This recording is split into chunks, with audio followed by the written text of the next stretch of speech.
সুপ্রিয় দর্শক, সমসাময়িক ও দেশের আলোচিত বিষয় নিয়ে ডিবিসি নিউজের বিশেষ আয়োজনে আপনাদের সবাইকে স্বাগত জানাচ্ছি। আমি মিজান আহমেদ। আর আমাদের আজকের অতিথি সংবিধান বিশেষজ্ঞ ও দেশের বরেণ্য আইনজীবী ডক্টর স্বাধীন মালিক। ডক্টর স্বাধীন মালিক, ডিবিসি নিউজের বিশেষ আয়োজনে আপনাকে স্বাগত। জি, আপনাকে ধন্যবাদ। স্যার, শুরুতেই জুলাই জাতীয় সনদ প্রসঙ্গ। এই সনদ যেভাবে তৈরি হলো আর প্রধান উপদেষ্টার কাছে বাস্তবায়নের জন্য হস্তান্তর করা হলো, তারপর দেখলাম পাল্টাপাল্টি রাজনৈতিক বিতর্ক, সব মিলিয়ে আসলে জাতীয় জুলাই সনদ নিয়ে আপনার পর্যবেক্ষণ ও মূল্যায়ন কি? এটা ধরুন এক কথায় মূল্যায়ন করা তো একটু দুরূহ। জুলাই সনদটা ওখানে সংবাদ মাধ্যমে যেটা দেখেছি, 84টা দফা আছে বা 84টা ধারা আছে। মূল দলিলটা প্রায় 25 থেকে 30 পৃষ্ঠা। এটা এখনো সবার কাছে এটা পৌঁছে দেওয়া হয় নাই বা ওইরকম কোনো ঘোষণাও দেখি নেই যে এই ওয়েবসাইটে গেলে পাওয়া যাবে। তো 25 পৃষ্ঠার দলিল 84 দফা যেখানে আছে, সেটা পড়ে বুঝতে মানে আমাদের মতো লোকেরও নিশ্চয়ই 3-4 দিন সময় লাগবে। সেক্ষেত্রে সাধারণ মানুষের কি অবস্থা? সাধারণ মানুষের কাছে কতটা বোধগম্য বিষয়টা? বোধগম্য হওয়ার প্রশ্নই আসে না। তার মধ্যে দেখলাম যে 48টা ধারা আছে সংবিধান নিয়ে। তো এখন একটা বুঝতে হবে যে মানে জেলা আদালতে 64টা জেলায় 64টা জেলা আদালত আছে, অনেকগুলি কোর্ট আছে। ওটা হলো দেওয়ানি আর ফৌজদারি কোর্ট। ওইখানে বিচারকরা, আইনজীবীরা সংবিধান নিয়ে তাদের কোনো প্রয়োজন হয় না, বিকজ সাংবিধানিক কোনো বিষয় মামলা কোনো জেলা আদালতে করা যায় না। সংবিধান বিষয়ক মামলা একমাত্র হয় সুপ্রিম কোর্টে, পত্রপত্রিকায় আসে যে রিট মোকদ্দমা। তাই দেশের ধরেন 60,000 আইনজীবী থাকলেও তার মধ্যে সুপ্রিম কোর্টে আমরা যারা কয়েকজন সংবিধান বা রিট করি, সংখ্যা হয়তো খুব বাড়িয়ে বললে 5,000। তো আমরা এই সংবিধানের সাথে পরিচিত। আইনজীবীদের মধ্যেও বলছি যে ধরেন 10 ভাগের 1 ভাগও পরিচিত, কারণ তাদের প্রয়োজন হয় না। এখন আমাদেরই এটা অনেকেরই পড়ে বুঝে কষ্ট হবে। অতএব এইটার উপরে ভোটাভুটি মানে করা বা গণভোট বা যেটাই বলেন, এটা হলো সম্পূর্ণ অবাস্তব। দুনিয়ায় কখনো 30 পৃষ্ঠা দলিলের উপরে গণভোট হয়েছে বলে আমি শুনি নাই। গণভোট একটা ইস্যুতে হয়। ধরেন ইদানিংকালে সবচেয়ে বড় যেটা সবাই জানে যে ব্রেক্সিট গণভোট, যে ব্রিটেনের জনগণকে প্রশ্ন করা হয়েছিল তোমরা ইউরোপিয়ান ইউনিয়নে থাকতে চাও না, বেরিয়ে আসতে চাও। তো এইরকম প্রশ্নে গণভোট হয়। আর তারপরে আবার এই গণভোটের কোনো ভিত্তি হবে না। দুনিয়ার নিয়ম হলো সাধারণত সংসদে একটা জিনিস পাস হয়, একটা আইন পাস হলো বা যে কোনো একটা গুরুত্বপূর্ণ বিষয় হলো, তারপরে ওইটা মানে সংসদে পাস হলো, তারপরে সংসদের পরে জনগণের কাছে যাওয়া হয় যে আপনারা এর সাথে একমত কিনা। আগে সংসদে পাস করতে হয়। এখন গণভোট কিভাবে হবে, কেমন করে হবে, এগুলি তো একটা আইনও দরকার। কার্যত এখন পুরো জিনিসটা বলুন তো, একটা 30 পৃষ্ঠার দলিল যেখানে যেটা সম্পর্কে দেশের সাধারণ মানুষের জানার বুঝার কথা না, ওইটা 30 পৃষ্ঠার দলিল পড়ে। তারপরে ধরেন স্যার, এখানে একটা প্রশ্ন আছে, সেখানে গণভোটের জন্য যে প্রশ্নটি রাখা হয়েছে সেই প্রশ্নটিও সহজবোধ্য নয় বলে বিশ্লেষকরা বলছেন। সেখানে রয়েছে যে জুলাই বাস্তবায়ন আদেশ 2025 সহ এই যে সম্পর্কিত বিষয়গুলোতে আপনার অভিমত চাওয়া হয়েছে, যেটা আসলে সাধারণ মানুষের 25 পৃষ্ঠার দলিল তো পড়তে হবে, তাই তো? তারপরে যখন এখানে আমি 20টা বিষয়ে একমত, 60টা বিষয়ে একমত না, বা কেউ হয়তো 70টা বিষয়ে একমত, 10টা বিষয়ে একমত না, সে কী মতামত দিবে এগুলি তো। আর তারপরে এখন গণভোট যে হবে, গণভোটের আইন হতে হবে। আমাদের দেশে কিন্তু গণভোটের কোনো আইন নাই। এখন এই আইন কখন করবে, আইন অনুযায়ী নির্বাচন কমিশনকে তো এই আইনটা ওদের কর্মকর্তাদের বুঝতেও সময় লাগবে, তাই তো? তারপরে জনগণকে বুঝাবে। এখন এটা আসলে এটা এইভাবে একটা দলিলের উপরে কোথাও গণভোট হয় নাই, তারপরে সংসদ ছাড়া আগে সব মানে গণভোট হবে তারপরে সংসদে যাবে, এগুলি মানে দুনিয়ার আইনের ইতিহাসে নাই। এখন একটা জিনিস আপনি বলতে পারেন যে অন্য কোনো দেশ করে নাই বলে আমরা করব কি, আমরা কেন করতে পারবো না? তো আমরা হয়তো এটা দুনিয়ার আইনের ইতিহাসে নতুন এক অবদান রাখছি, নতুন প্রেসিডেন্ট সেট করতে যাচ্ছি, নতুন আবিষ্কার করেছি। তোমরা সারা দুনিয়ার লোক কেউ কিছু বুঝে না, গণতন্ত্র বুঝে না, আমরা গণতন্ত্র সবচেয়ে ভালো বুঝি, এবং এই পথে আগালে গণতন্ত্র সবচেয়ে মানে সুদৃঢ় হবে। এটা আমরা দুনিয়াকে দেখিয়ে দিতে যাচ্ছি। তোমরা এতদিন যা তোমাদের মাথায় আসে নাই, আমাদের এটা মাথায় আসে, আমরা এইভাবে কার্যকর করতে যাচ্ছি। স্যার, আওয়ামী লীগ গণভোট বিলুপ্ত করেছিল এবং পরবর্তীতে সরকারের পরিবর্তনের পর এবছর হাইকোর্ট আবার সেই যে বিলুপ্ত আদেশ সেটিকে আবার অবৈধ ঘোষণা করেছে। আবার বিএনপি বলছে যে এই সরকারের গণভোট দেওয়ার আদেশ জারি করার আইনি ভিত্তি নেই। আইন কি বলে স্যার? এগুলি আইনের সাথে তো এখন যা হচ্ছে তার কোনো সম্পর্ক নাই। মানে সুপ্রিম কোর্ট একটা আইন বাতিল করতে পারে, রাইট? মানে ধরেন একটা ক আইন ছিল, তারপরে আবার আদালত খ আইন করলো, তো সুপ্রিম এবং ক আইনটা বিলুপ্ত করলো, তো সুপ্রিম কোর্ট বললো খ আইনটা বাতিল। তার মানে কিন্তু ক আইনটা আপনা আপনি জেগে উঠে না। মানে একটা উদাহরণ হলো, ধরেন আমি একটা মানুষকে খুন করেছি, বিচারে আমার ফাঁসি হলো, আমার মৃত্যুদণ্ড কার্যকর হলো, তো যে মানুষটাকে আমি খুন করেছি সে কি কবর থেকে বেরিয়ে আসবে? না। তো আইনের, হ্যাঁ, সুপ্রিম কোর্টের ক্ষমতা হলো একটা আইনকে অসাংবিধানিক ঘোষণা করতে পারে। তারপরে আগের আইন পুনরুজ্জীবিত হবে কি হবে না পার্লামেন্ট, সেটা পার্লামেন্টের এখতিয়ার। অথবা এটা গণভোটের যদি ওটা বিধান বাতিলও করে থাকে, তার মানে 1991 আইন আবার জেগে উঠেছে, এটা আইনের ব্যাকরণে নাই। সেক্ষেত্রে স্যার এই যে আমাদের আইন উপদেষ্টা খুব সহসাই বললেন যে অল্প সময়ের মধ্যে গণভোটের বিষয়ে অন্তর্বর্তী সরকার প্রধান উপদেষ্টা সিদ্ধান্ত দেবেন, তাহলে বিষয়টি আসলে কিরকম হচ্ছে? না, এখন যেটা একটু আমার খটকা লাগছে, ওই সব কিছুর ব্যাপারে প্রধান উপদেষ্টাকে টানা হচ্ছে, তাই তো? উনি এটা সিদ্ধান্ত দিবেন, উনি ফেব্রুয়ারি মাসে নির্বাচনের কথা বলেছেন। তাহলে উপদেষ্টা মণ্ডলী, যেটার জন্য আমরা যে আগের সরকারের সবচেয়ে বেশি সমালোচনা করি, এটা একক ব্যক্তির সরকার হয়ে গেছিল, শেখ হাসিনার সরকার হয়ে গেছিল। যখন এক ব্যক্তি সরকার চালায় তখনই সেটা স্বৈরাচারী সরকার হয়। তো এখন যদি আবার সব বিষয়ে প্রধান উপদেষ্টা, আমার শুনতে ভালো লাগতো উনি বলতেন যে এটা নিয়ে আমরা উপদেষ্টা পরিষদে আলোচনা করব, আলোচনা করে সিদ্ধান্ত দিব। আর ওই যে আপনি যেটা বলছেন যে আইন জারির ক্ষমতা নির্বাহী বিভাগের থাকে না, আইন হলো সংসদের ব্যাপার, আর যখন সংসদ ভেঙে যায় তখন রাষ্ট্রপতির ব্যাপার। এখন নির্বাহী বিভাগের প্রধান মানে প্রধানমন্ত্রী, বা এখন প্রধান উপদেষ্টা হলো নির্বাহী বিভাগের প্রধান, তার আইন জারি করার ক্ষমতা নেই। একটা মানে বিশেষ প্রয়োজনে সংসদ যখন থাকে না তখন এই ক্ষমতাটা রাষ্ট্রপতিকে দেওয়া হয়েছে।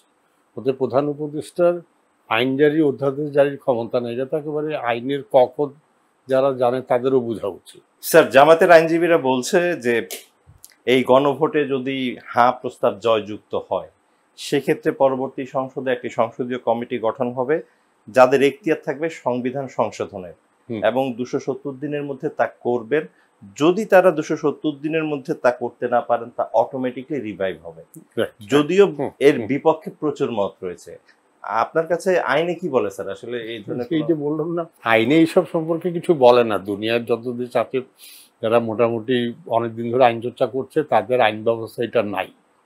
আপনি যদি আগে থেকে রেজাল্ট বলে দিলেন যে 270 দিনের মাথায় তারা যদি পাস না করে তাহলে পাস হয়েছে বলে ধরে নেওয়া হবে, তাই তো? আপনি খেলার ফলাফল জানেন যে আপনার দল 5 গোলে জিতবে, তাহলে ওই খেলার মানেটা কি হবে?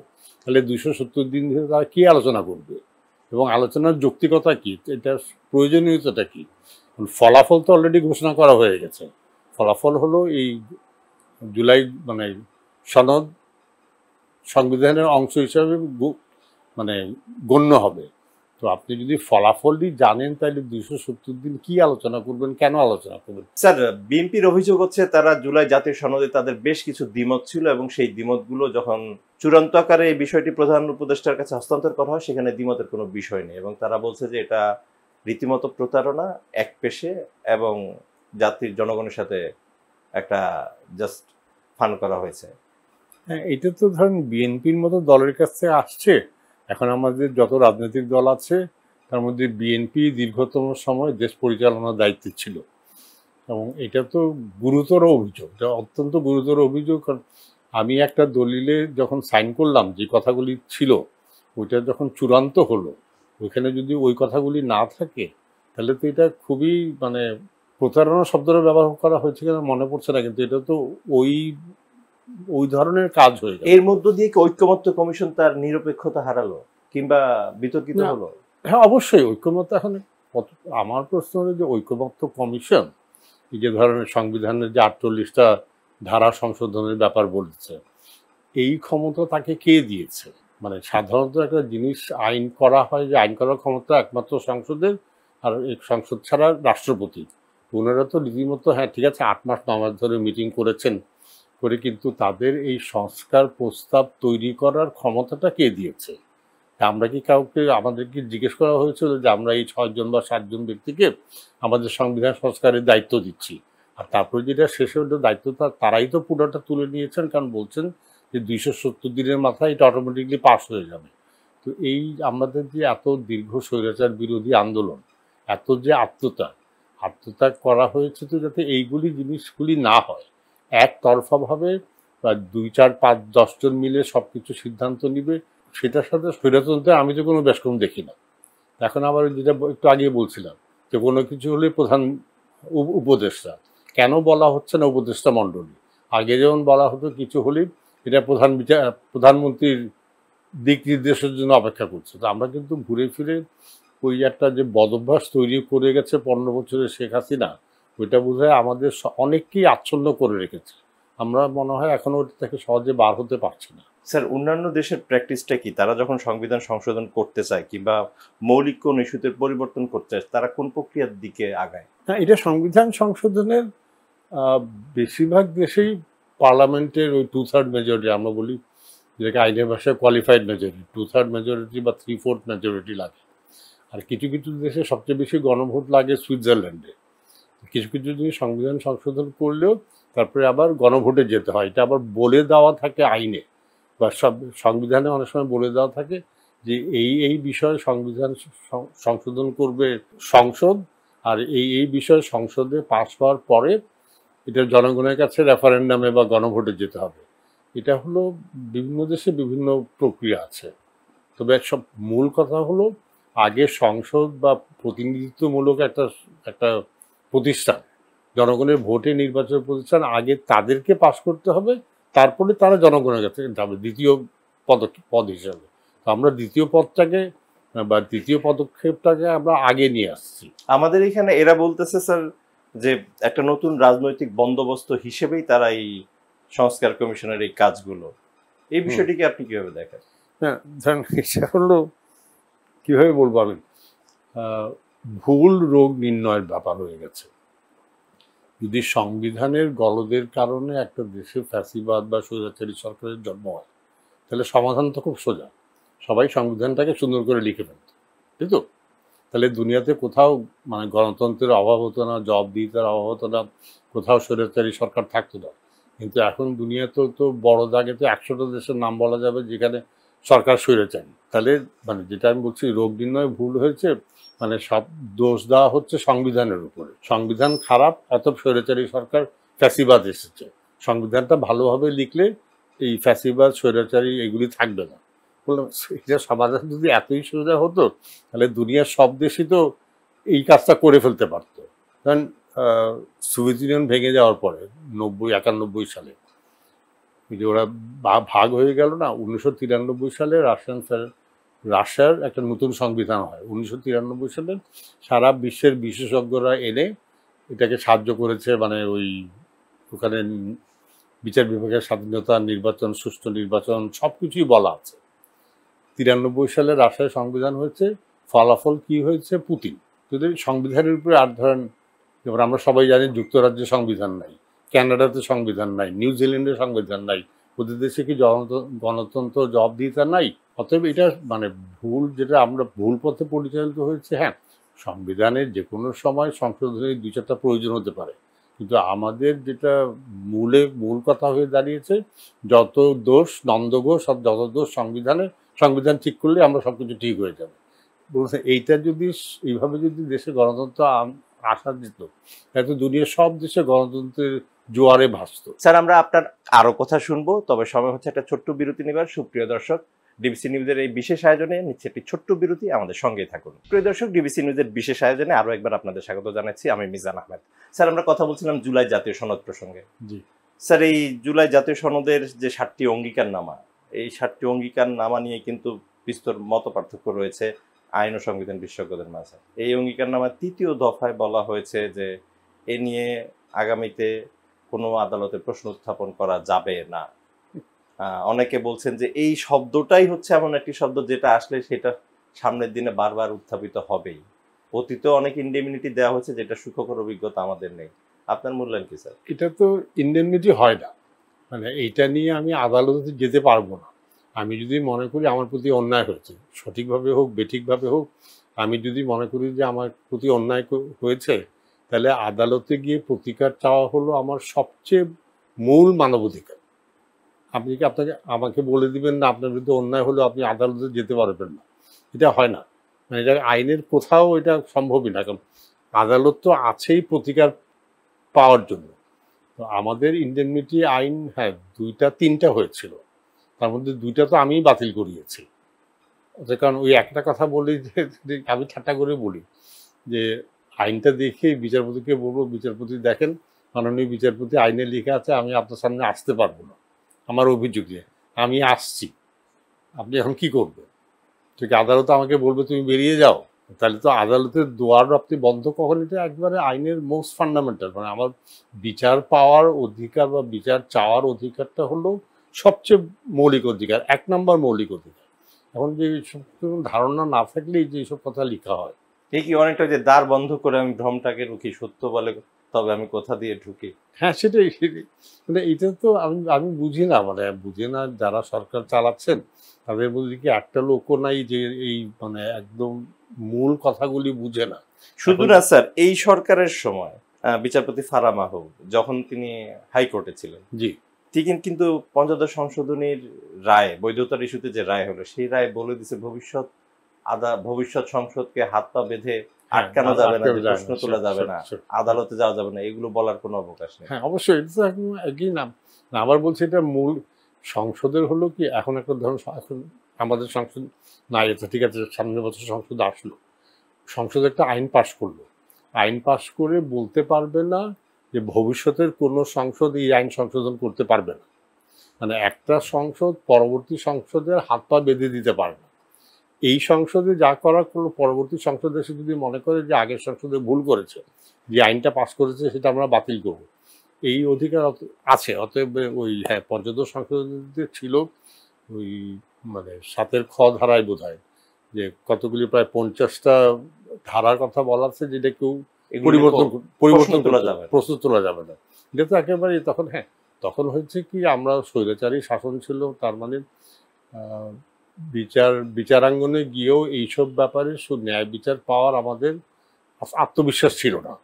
তখন হয়তো যতই বেআইনি কাজ হোক, হয়তো বিচারপতিদেরও অনেক চাপ ছিল, তারাও বেকায়দায় ছিলেন, হয়তো এটা পারতাম না। আচ্ছা, আমি একটা উদাহরণ দিই, ওই যেটা আমাদের ক্যাপাসিটি চার্ট, মানে একটা বিদ্যুৎ সংক্রান্ত একটা আইন ছিল, ওই আইনে 2টা জিনিস বলা ছিল। একটা হলো যে জ্বালানি মন্ত্রী টেন্ডার প্রক্রিয়া ছাড়া বিবেচনা দিতে পারবেন, এবং ওখানে ওই দায়মুক্তি ছিল, এবং এই ব্যাপারে আদালতে প্রস্তাব তোলা যাবে না। তো যখন সরকার পতনের পর আমি আমার সহকর্মীকে বললাম তো এটা তো আদালতে দেওয়া যাবে না বলা আছে, এটাতে মামলা করি।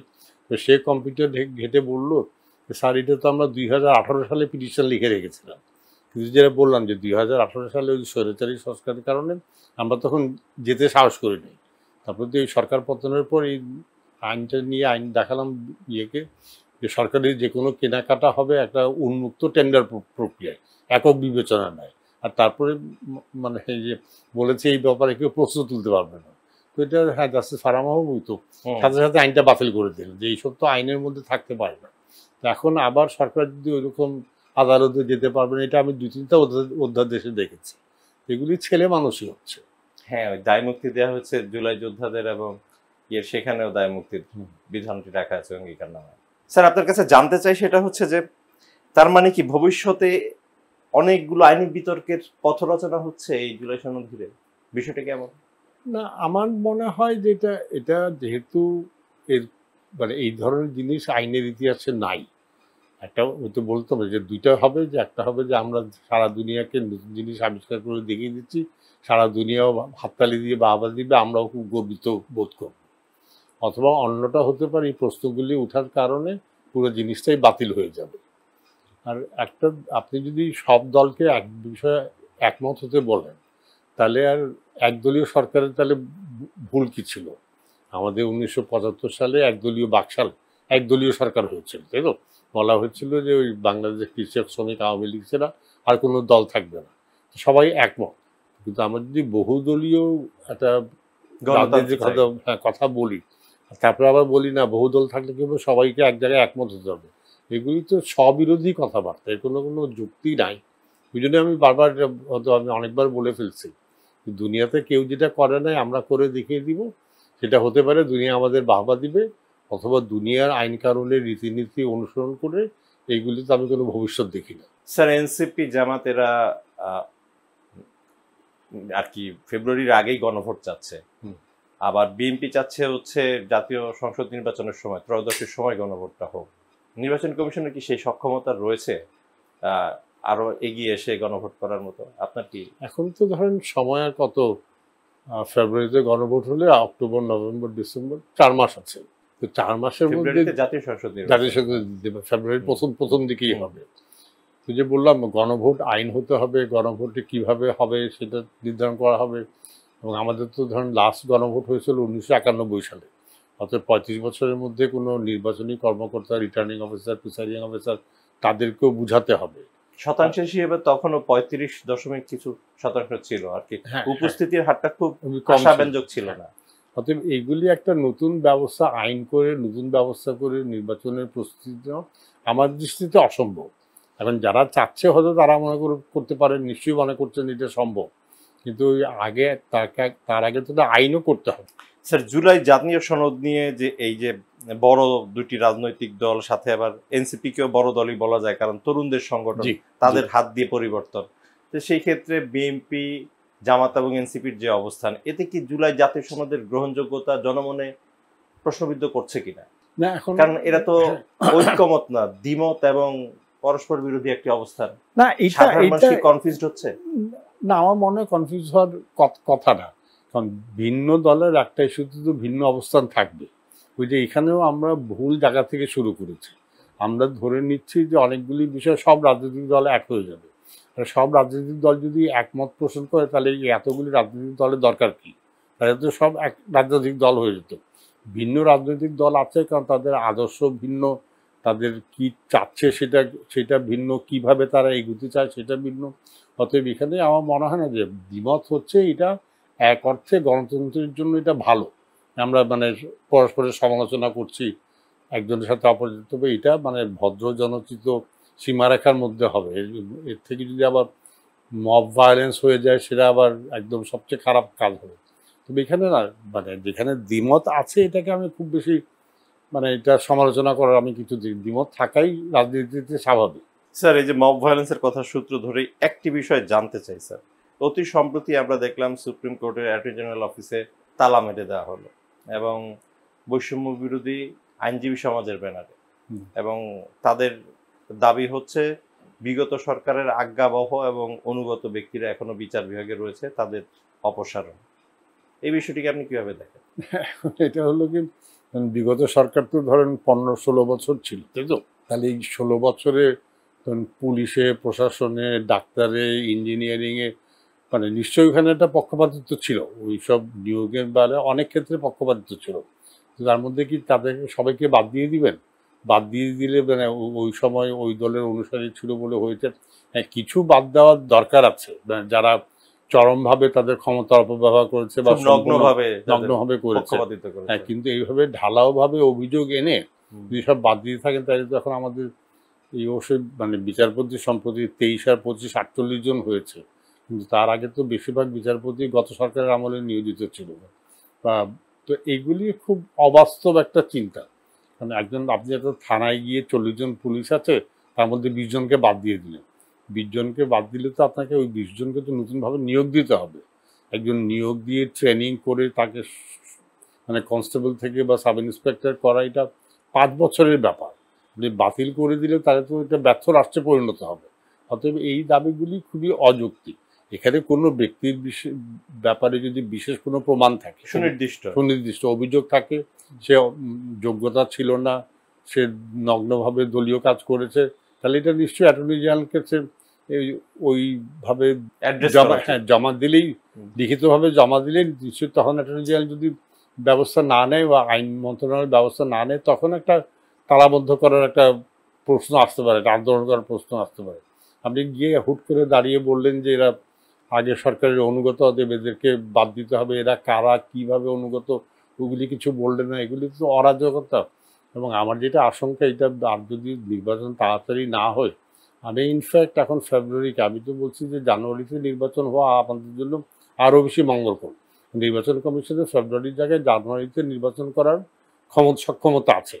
আর এই যত এগুলি দেরি হবে তখন এইসব অযৌক্তিক দাবি দেওয়াতে দেশটা অচল হয়ে যেতে পারে। কেন চাচ্ছেন আপনি স্যার যে আর কি কোন সংখ্যার জায়গা থেকে যে জানুয়ারিতে হলে আরো বেশি ভালো? মানে এখন তো বিভিন্ন দিকে দিকে যে অরাজকতা হচ্ছে, চাঁদাবাজি হচ্ছে, মারামারি হচ্ছে, দলবাজি হচ্ছে, কারণ এইটা এখন যেহেতু এইগুলি একটা রাজনৈতিক সরকার না থাকলে তখন আইন শৃঙ্খলা বাহিনীও শক্ত হাতে এগুলি দমন করতে পারে না।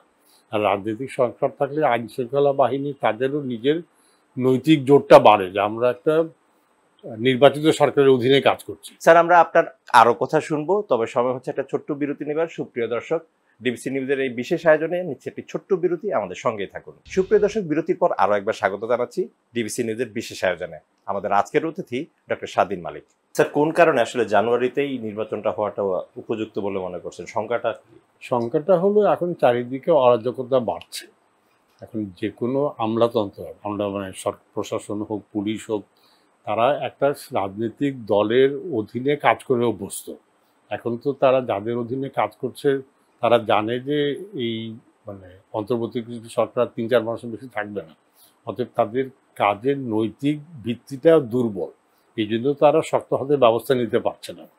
একটা রাজনৈতিক সরকার আসলে, নির্বাচিত সরকার আসলে, আমিও যে নির্বাচিত সরকার আমলা বা আপনি যদি আমলা হন, আমাদের একটা নৈতিক ভিত্তিটা অনেক জোরালো হবে। ওই জন্যই বলছি, আর যেহেতু ফেব্রুয়ারিতে নির্বাচনের কথা বলা হচ্ছে, আর এই 1 মাস দেরি করে জানুয়ারিতে করলে এই 1 মাসে তো সরকার এমন কোনো সংস্কার কাজও সমাধান করতে পারবে, সম্পন্ন করতে পারবে না। কারণ 15 মাসে যেটা পারেনি আর 1 মাস বেশি দিলে কি সেটা পারার কিন্তু লক্ষণ দিচ্ছে না। অতএব আমাদের সবারই দরকার এটা গণতান্ত্রিক প্রক্রিয়ায় সুষ্ঠু নির্বাচনের মাধ্যমে একটা রাজনৈতিক দলের কাছে ক্ষমতা হস্তান্তর করা। এই জন্য আমি যত এই প্রসেসটা যত দেরি হবে অরাজকতাটা তত বাড়বে। আর এই সরকারি অরাজকতা দমনে যে ব্যর্থ, এটা তো এখন সরকারের অতি সমর্থক লোককেও স্বীকার করতে হবে। অতএব অরাজকতার সময়টা না বাড়িয়ে তাড়াতাড়ি নির্বাচন দিলে আমার মনে হয় সবার জন্য মঙ্গল হবে। স্যার আপনার কাছে জানতে চাই, সেটা হচ্ছে যে অতি সম্প্রতি আমরা দেখলাম যে 3 জন বিচারপতির কাছে তাদের জামিনের ব্যাপারে তথ্য চেয়েছেন প্রধান বিচারপতি, এবং একজন বিচারপতি একদিনে 800 জামিন দিয়েছেন, এমন সংবাদও এসেছে। তো আসলে এই বিষয়টাকে আপনি কিভাবে দেখছেন? এই সংবাদের সত্যতা কতদূর এটা বোধহয় এখনো নিরূপিত হয় নাই। তো এখানে প্রধান বিচারপতির কাছে কি কাজ করছেন, কেন করছেন, এটা সবসময় উনি জানতে চাইতে পারেন। কিন্তু আমার কাছে যেটা শঙ্কার ব্যাপার হলো, এটা নাকি উপদেষ্টা পরিষদে এই নিয়ে আলোচনা হয়েছে। উপদেষ্টা মণ্ডলীর নির্বাহী বিভাগ তো বিচার বিভাগে কোন বিচারপতি একেবারে আবার ওই একদম গোড়ার কথা, যে বিচার বিভাগ কিভাবে পক্ষে রায় দিচ্ছে না বিপক্ষে রায় দিচ্ছে, এটা তো নির্বাহী বিভাগের অর্থাৎ সরকারের আলোচ্য বিষয় হতে পারে না। তারা এই মূল জায়গাগুলিতে এত গুলিয়ে ফেলছেন। প্রধান বিচারপতি এটা যদি তার কাছে সংবাদ আসে যে অস্বাভাবিকভাবে বেল দেওয়া হচ্ছে কথা বা একজন বিচারপতি উল্টাপাল্টা রায় দিচ্ছে, চাইতেই পারেন। কিন্তু এটা যে উপদেষ্টা মণ্ডলী উপদেষ্টার পরিষদে আলোচনা হতে পারে না, এটা কি উপদেষ্টারা বুঝেন না? এবং নির্বাহী বিভাগ থেকে তো বিচার বিভাগ আলাদা, বিচার বিভাগ তো স্বাধীন। যখনই কথা আসে তখনই প্রশ্ন আসে যে নির্বাহী বিভাগ কি আবারও নিয়ন্ত্রণ করার চেষ্টা করছে কি? এইগুলি তো নিয়ন্ত্রণের চেষ্টা, তাই তো? এগুলি নিয়ন্ত্রণের, এই নিয়ে আলাপ আলোচনা করা নিয়ন্ত্রণের চেষ্টা। এটা খুবই দুঃখজনক হলো। আরও এই অর্থে যে ওনারা তো 15 মাস ধরে তো সরকার চালাচ্ছে, তো এখন সরকারের যে নির্বাহী বিভাগের কাজ কি, বিচার বিভাগের কাজ কি, সংসদের কাজ কি, এগুলি সম্পর্কে এখনো যদি ধারণা পরিষ্কার না হয় তাহলে আর তো এর জন্য বলছে আবার যার কাছ থেকে আসতেছে তিনি তো একজন আইনের শিক্ষক। মানে আইনের শিক্ষক হলে যে একটা রাষ্ট্র পরিচালনার দক্ষতা অর্জন করবে সেটা তো ধরে নেওয়া ঠিক না। আইনের শিক্ষক আইনের ব্যাপারে ভালো লেকচার দিতে পারেন, আইনের ব্যাপারে ভালো লেকচার দেওয়া আর রাষ্ট্র পরিচালনার ব্যাপারটা এটা এক জিনিস না। এটা এইসব কাজকর্মে আমার বলার ইচ্ছেটা ছিল এটা, যে যাকে নিয়ে বিচার বিভাগের বেশ কয়েকজন আইনজীবীও আপত্তি জানিয়েছেন যে এইভাবে কথা বলাটা বিচার বিভাগে হস্তক্ষেপের শামিল, জি এবং যার কথা নিয়ে তাদের আপত্তি তিনি কিন্তু আইনের শিক্ষক, তিনি জানেন যে তার এই কথাটা বিচার বিভাগের জন্য সুখকর না, তারপরও কথাটা বলা হচ্ছে এবং অতীতেও বলা হয়েছে। কেন এই প্রবণতা কমছে না? উনি হয়তো মনে করছেন উনি যা করছেন যে সঠিক কাজ করছেন, সেটাই তো একমাত্র ব্যাখ্যা হতে পারে, কিন্তু আমরা সবাই মনে করছি যে সঠিক কাজ না। তো ওনার যেটা হলো যে গণতান্ত্রিক সরকার হলে হয় কি, তখন যারা রাষ্ট্র পরিচালনা থাকে তারা জনগণের কথা শুনে, আর যে সরকার গণতান্ত্রিক না তার জবাবদিহিতা নাই, অর্থাৎ তার হয়তো জনগণের কথা শোনার কত মানে দায়িত্বও নাই। স্যার, অতি সম্প্রতি সুপ্রিম কোর্ট অধ্যাদেশ 2025 পাশ হয়েছে, আপনি জানেন, উপদেষ্টা পরিষদে, এবং এর মধ্যে দিয়ে পৃথক সচিবালয়ের যে দীর্ঘদিনের প্রত্যাশা তা পূরণ হবার দ্বারপ্রান্তে। আপনি কিভাবে দেখছেন বিষয়টা? এইগুলি সময় সাপেক্ষ ব্যাপার। আমি দেখছি যে এটা একটা ভালো কাজের শুরু। সচিবালয় মানে করলে, সচিবালয় বললেই তো করা যায় না। আপনি এটা যে ধরেন একটা টেলিভিশনে আপনি স্টেশন খুলবেন, আজকে আমি আদেশ দিয়ে দিলাম, কালকে টেলিভিশন স্টুডিও তো খোলা যাবে না, মানে বাড়ি ভাড়া করতে হবে, যন্ত্রপাতি করতে হবে, লোক করতে হবে। অতএব এইটা একটা শুভ সূচনা হয়েছে। তবে আরেকটা জিনিস খেয়াল রাখতে হবে যে অধ্যাদেশ কিন্তু অবশ্যম্ভাবীভাবে বিলুপ্ত হবে। অধ্যাদেশ কিন্তু এই পরবর্তী সংসদেরও ক্ষমতা নাই যে অধ্যাদেশটাকে চালিয়ে যাওয়ার। ওরা কোনো আইন পাশ করতে পারবে না বলে যে অধ্যাদেশটা আইনে পরিণত করলো, ওরা নতুনভাবে আইন পাশ করতে হবে। প্রত্যেকটা অধ্যাদেশ কিন্তু স্বয়ংক্রিয়ভাবে মরে যাবে, এটা আমরা খেয়াল করি না। এই সরকার যতগুলো অধ্যাদেশ জারি করেছে স্বয়ংক্রিয়ভাবে সব মরে যাবে। হ্যাঁ, তার মধ্যে পরবর্তী সরকার কিছু অধ্যাদেশ আলাদাভাবে নতুনভাবে আইন করে সংসদে পাশ করিয়ে বলবৎ রাখতে পারে, কিছু হয়তো সংশোধনের মাধ্যমে বলবৎ রাখতে পারে, যেগুলি সবকিছু নির্ভর করবে পরবর্তী সরকারের উপর। এটা সচিবালয়ের ব্যাপারে এটা একটা সূচনা করে দিয়ে গেলেন।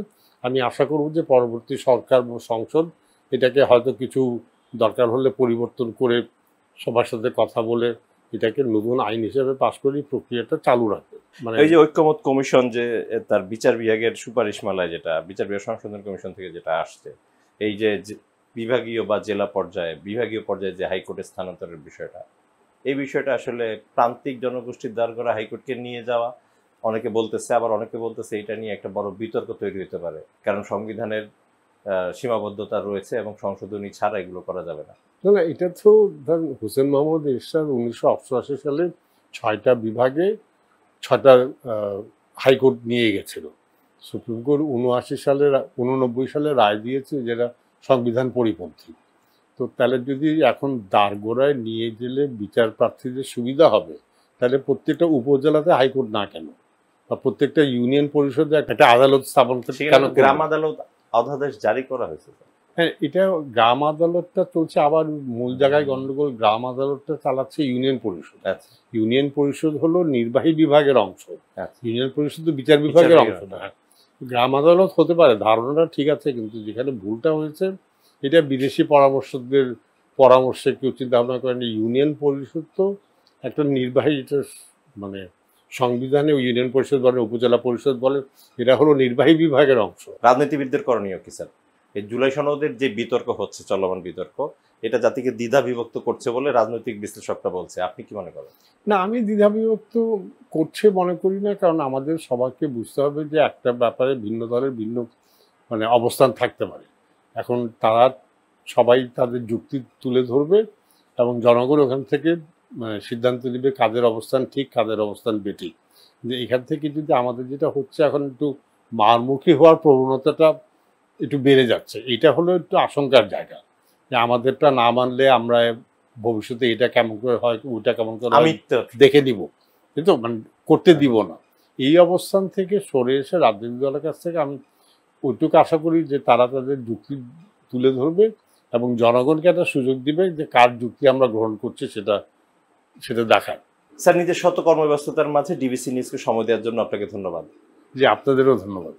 সুপ্রিয় দর্শক, আজ এখানে বিদায় নিচ্ছি। আগামীতে আবার দেখা হবে ডিবিসি নিউজের বিশেষ আয়োজন নিয়ে। সে পর্যন্ত সবাই ভালো থাকবেন, সুস্থ থাকবেন, ডিবিসি নিউজের সঙ্গেই থাকবেন।